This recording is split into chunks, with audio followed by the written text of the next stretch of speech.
So in this video, what I'm going to do is show you how to generate simple descriptive statistics from a data set, including the mean, the standard error, median, mode, standard deviation, sample variance, kurtosis, skew, range, minimum and maximum, the sum, count, and confidence level. If you want to know more about some of these things that I don't describe, you're free to Google, as I only focus on the most important ones. And let's begin.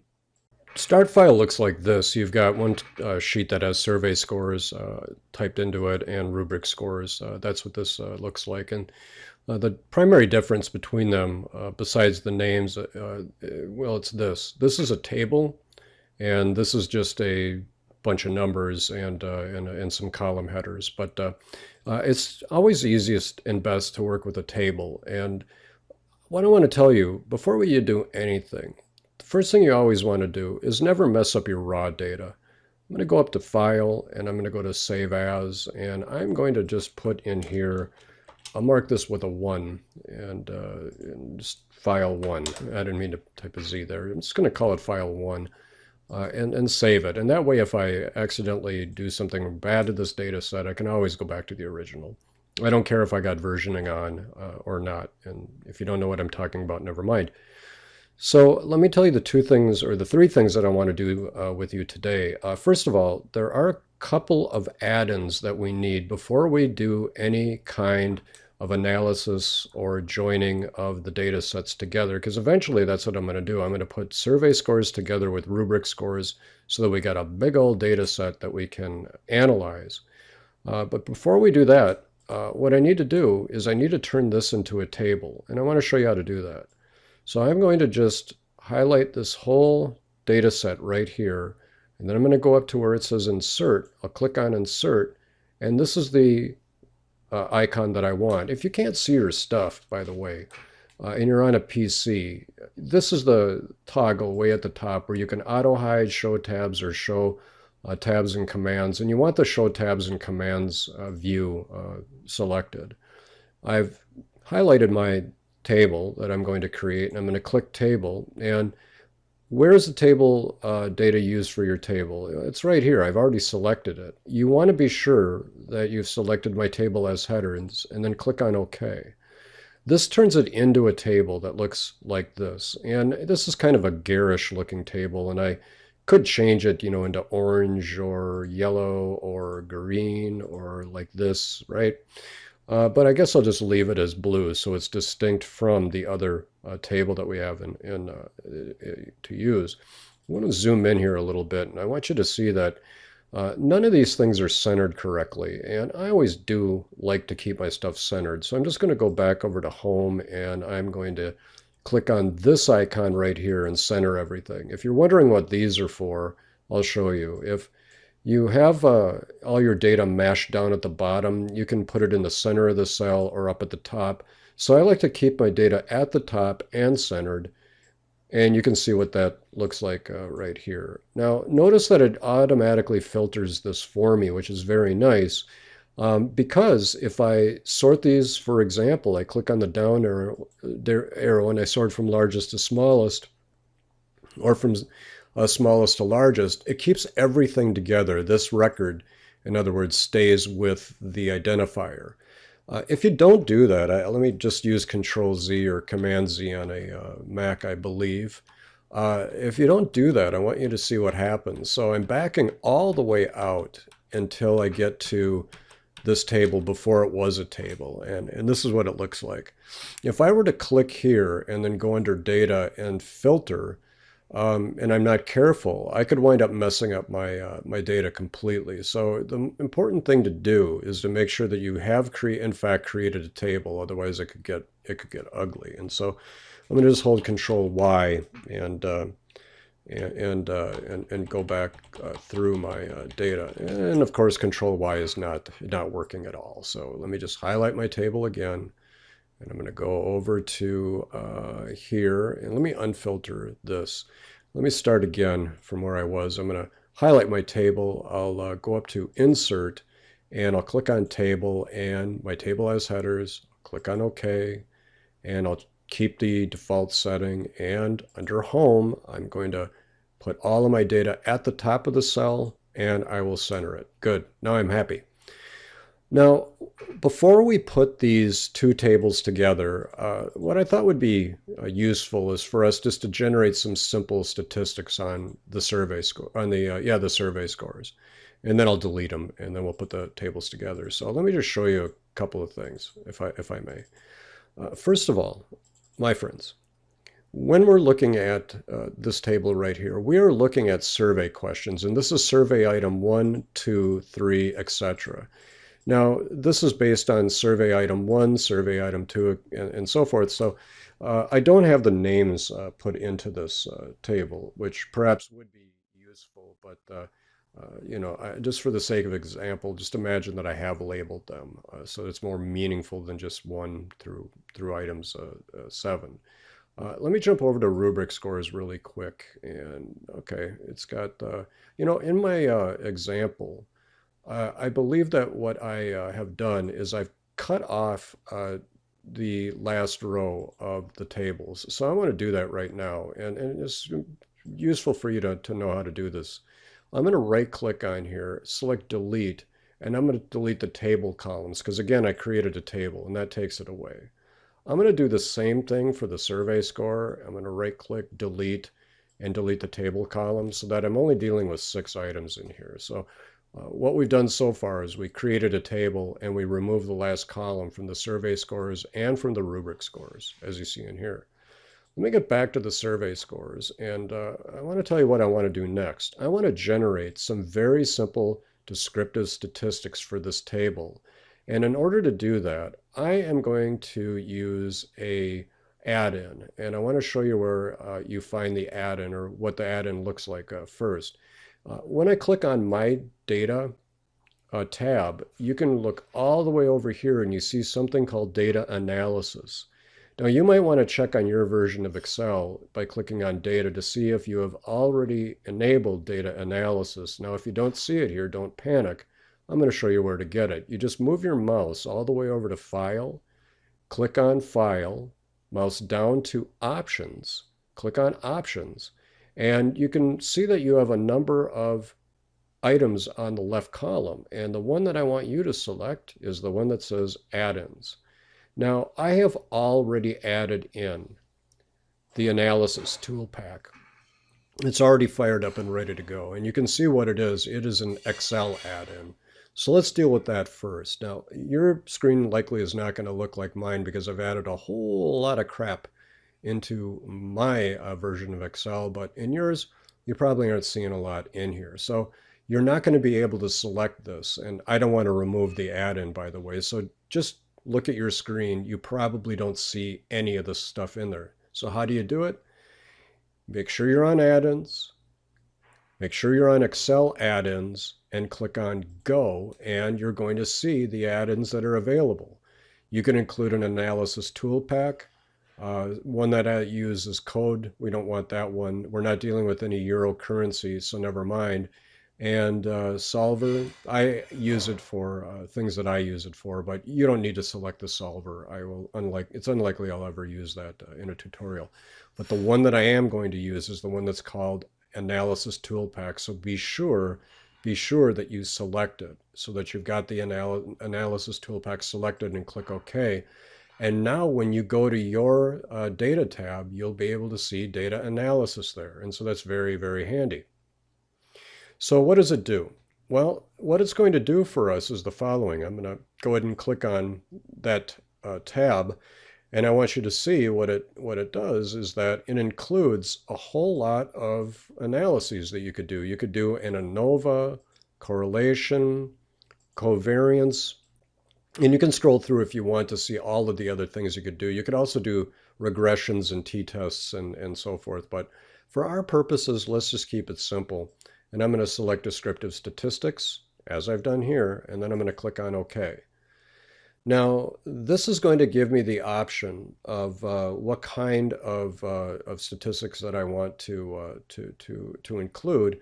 And so let's do that. I'm going to click on Summary Statistics. I want a confidence interval. I don't need the kth largest or the kth smallest necessarily, but I'll select those anyway. And here my data do have labels in the first row, so I must select that, otherwise it won't know what to do. I'm going to leave this alone where it says columns, group by columns. That's exactly what I want, not by rows, but by columns. And now I have to select my input range. Now, here's what I'm going to do. I'm going to click on that down arrow. If you didn't see that, it's this up arrow, I guess.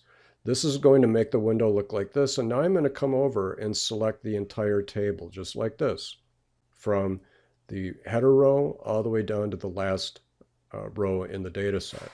I'll click this again, and now I will click on OK. What that's going to do is put all of the data on a new worksheet. I think I will go ahead and name this just for the sake of convenience so it's distinct from the other survey stats. And now I'll go ahead and click on OK. And here's what we get. We get a very handy table of our survey statistics. So let's just look and see what we got. First of all, this column here that says peer, well, one thing I want you to notice is this.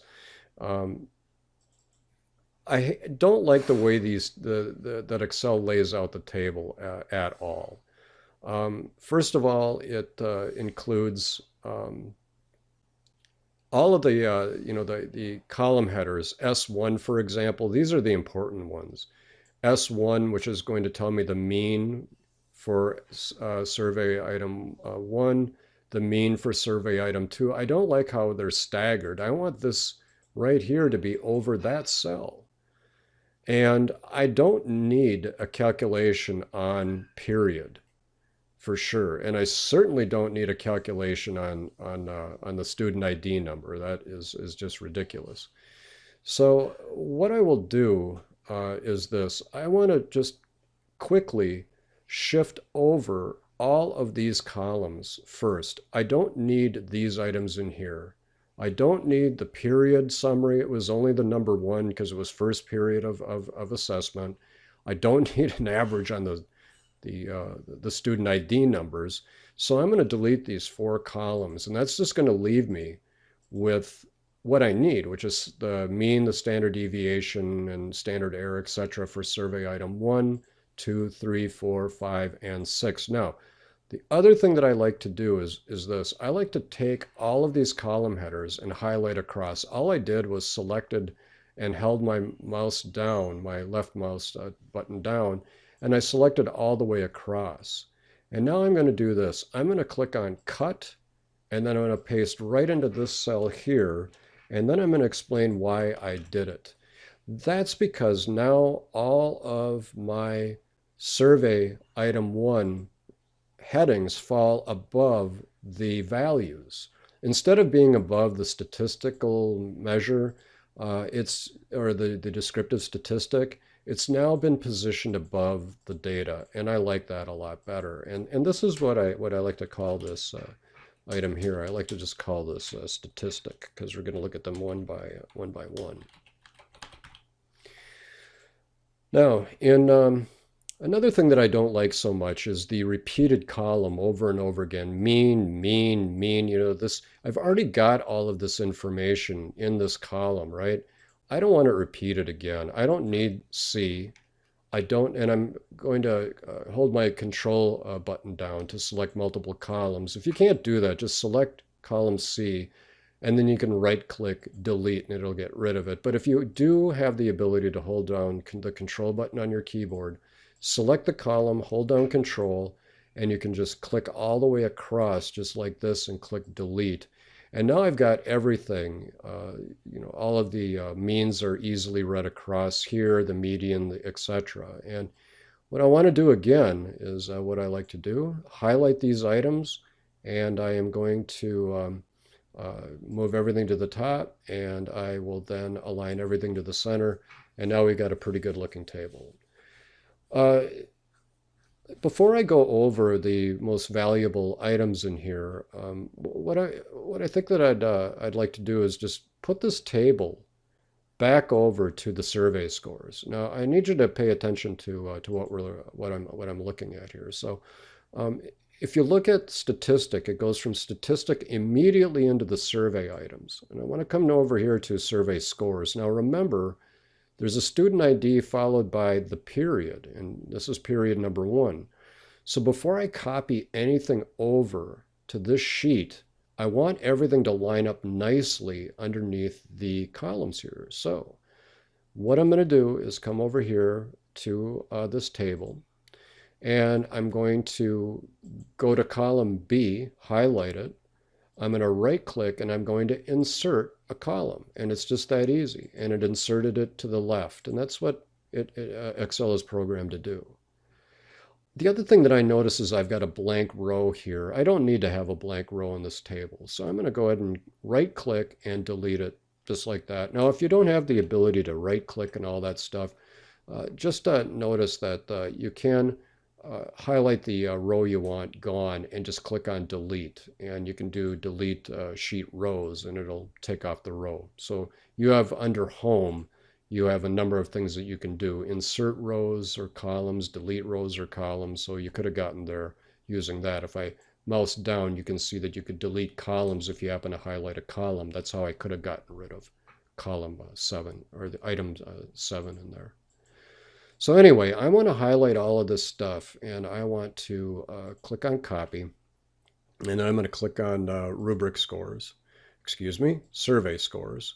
And right about here in cell 32, or you could go to cell 35, I'm just going to paste that, and I can right click and then I can click on paste just like this. And now you can see it looks like I'm going to have to I don't know why, but it looks like I'm going to have to move this up. Oh, I know why. I'll show you. Let me Control Z out of this. Right click, and then you can paste either with the same formatting that I used on the other page, which looks like that. Or if I Control Z, I can simply paste the values, and that strips away all the formatting. That's often useful to paste without any formatting in certain instances, but in our case, I think it's just as well that we right-click into the cell, or right-click into the cell and click on paste the first item, which was paste with formatting. That's what that is. So now I got my formatting done, and everything lines up. Now, I want to mouse back up to here, and I want to show you something else that we can do just for the sake of easier viewing, because here are the statistics for the mean for this column and the mean for that column, etc. But it's a little hard to see. So I'll click on this cell here. I'll go up to View, and I'm going to click where it says Freeze Panes, and I want to freeze the top row. Because now when I scroll down, I'm able to just move this up, and it's a little easier to see. And if I want to be able to see some of the data that are in here, I can. And notice that it all lines up quite nicely. Well, another thing that I like to do is to highlight these cells, just as I've done, go back over to Home, and then change these to numbers. That tends to help. Now, when I do that, it gives me the numbers in decimals. Now, if it didn't, or it gave you too many, you can decrease the number of decimals by clicking on this item, or you can increase them. And as I said, I like to keep them at 2. And what I'd like to look at will be the means, which is the average, as you know. I'd like to take a look at the median, which is helpful. And the mode is also helpful too. And I would like to look at the standard deviation. And here, if I look at I'll go to the confidence interval and I'll show you that. These items here, well, why not skewness too? Skewness is also helpful to look at. So why don't I just quickly describe each one of these things that I selected, and then I'll tell you why. First of all, when we look at the statistic that we're looking at for the mean, it's the simple average of each one of these items. And I can see that the highest average that I have in here is 603, and the lowest one, just by eyeballing it, is Looks like 6 or 4.79. I always look at this in terms of money, and $6.03 is greater than $4.79.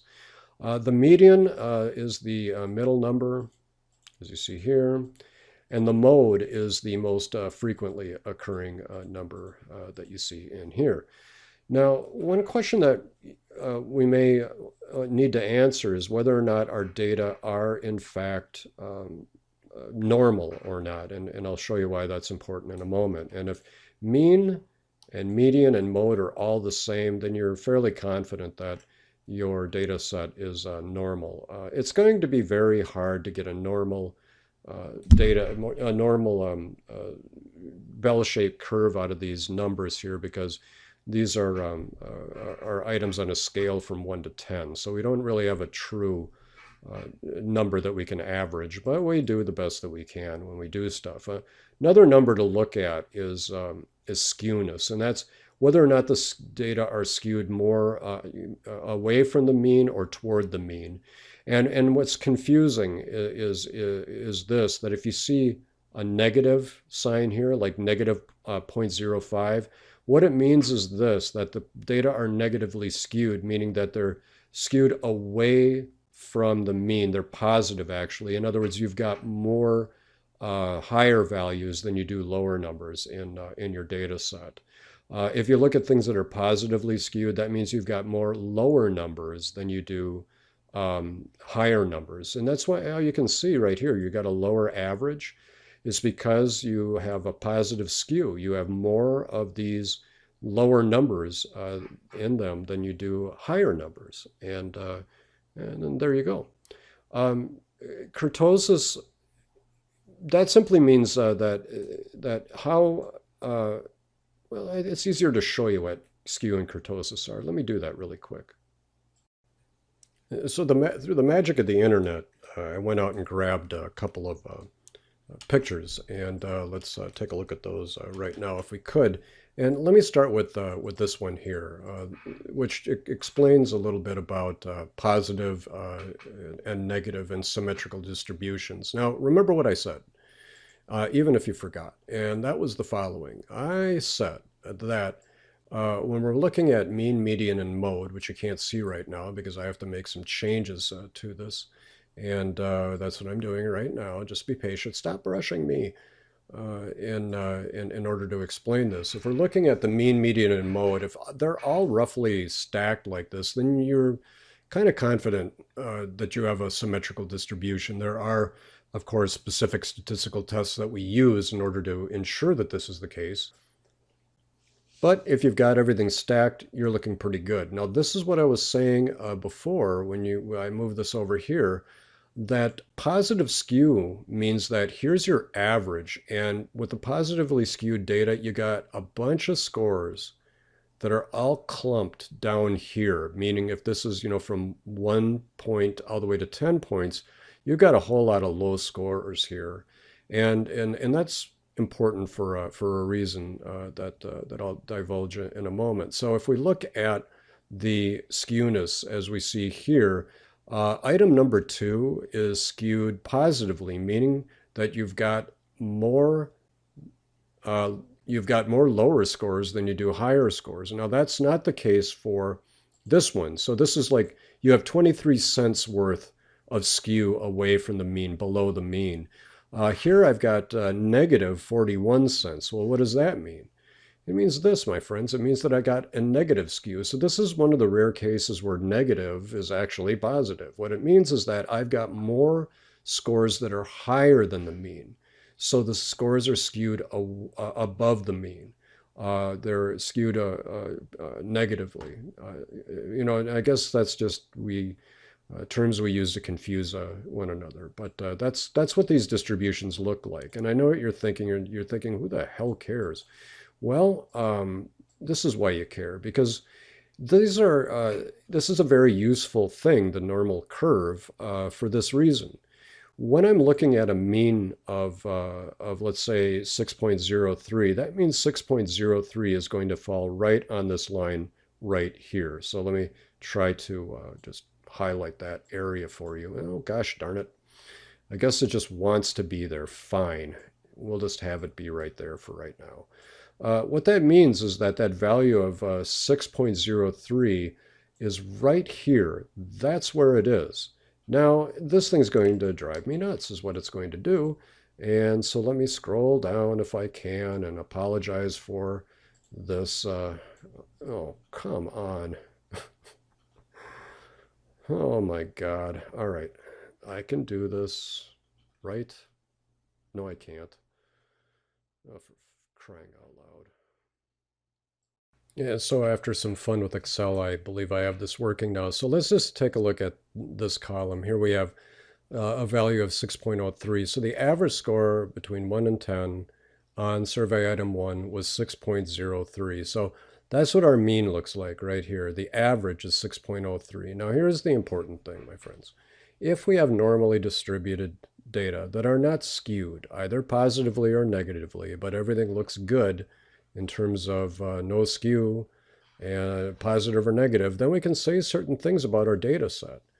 We could say, for example, that we're sure that 68.26% of the scores in our data set will be above and below the mean by 1 standard deviation. That's the important thing.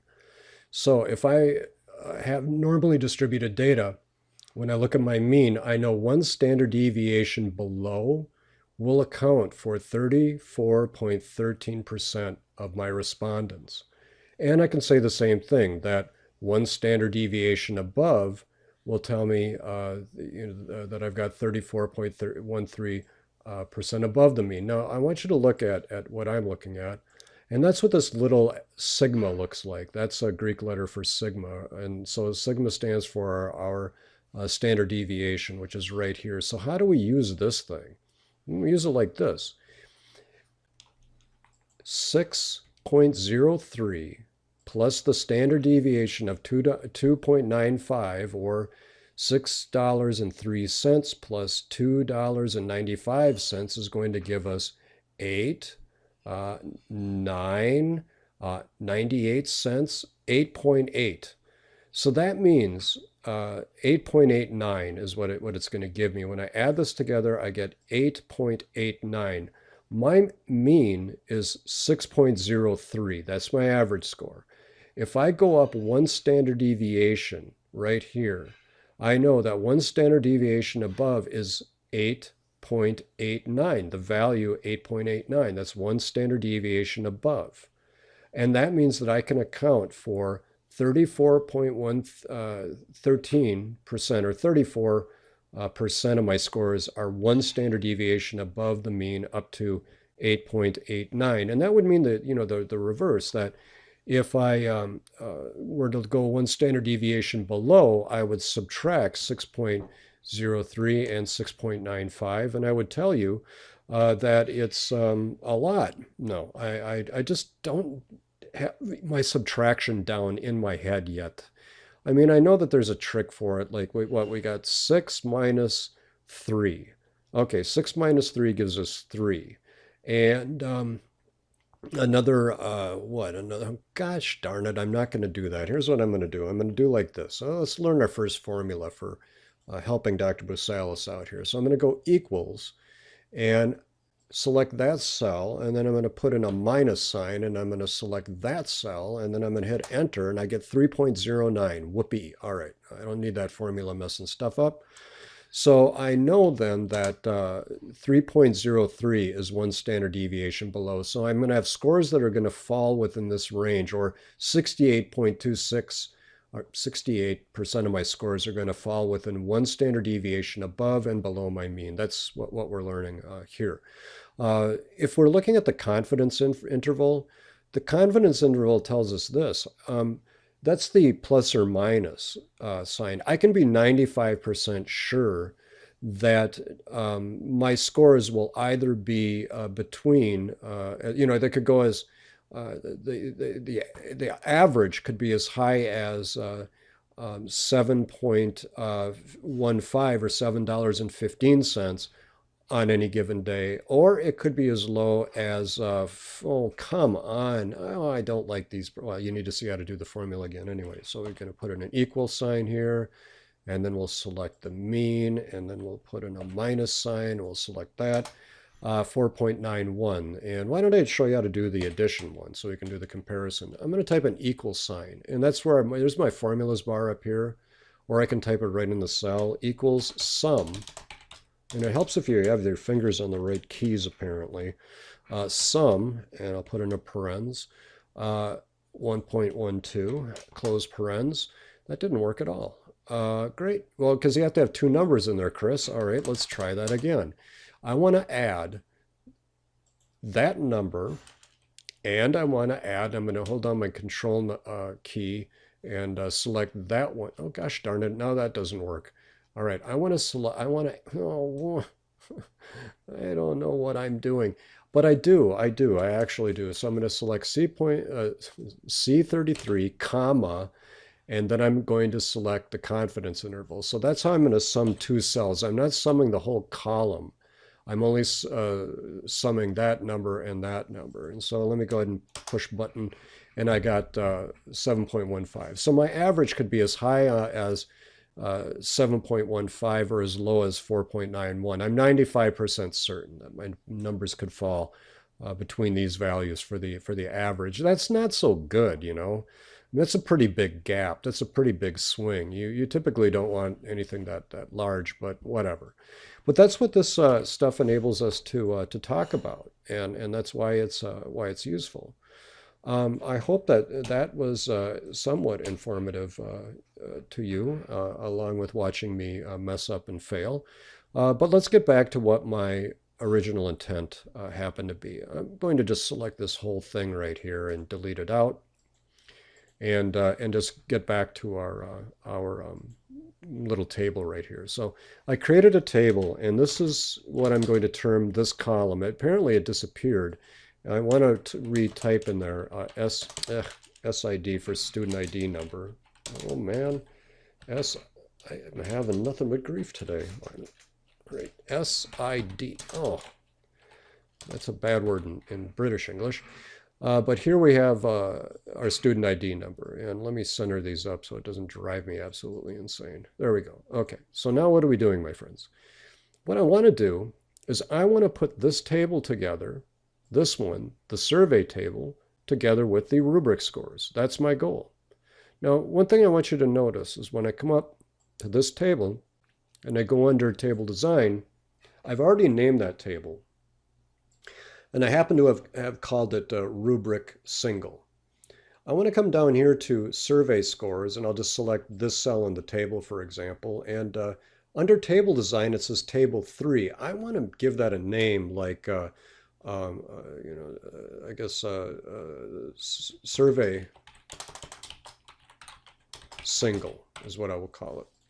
Now, with these named ranges, it really makes things easy. Now, bear in mind, I did some statistics over here in my stats table. I can just leave it right where it is, but to be honest with you, I don't need this table anymore. I've illustrated to you what I wanted to show you, and I want to work with a larger data set anyway. So I will right-click and delete that sheet completely, and away it goes.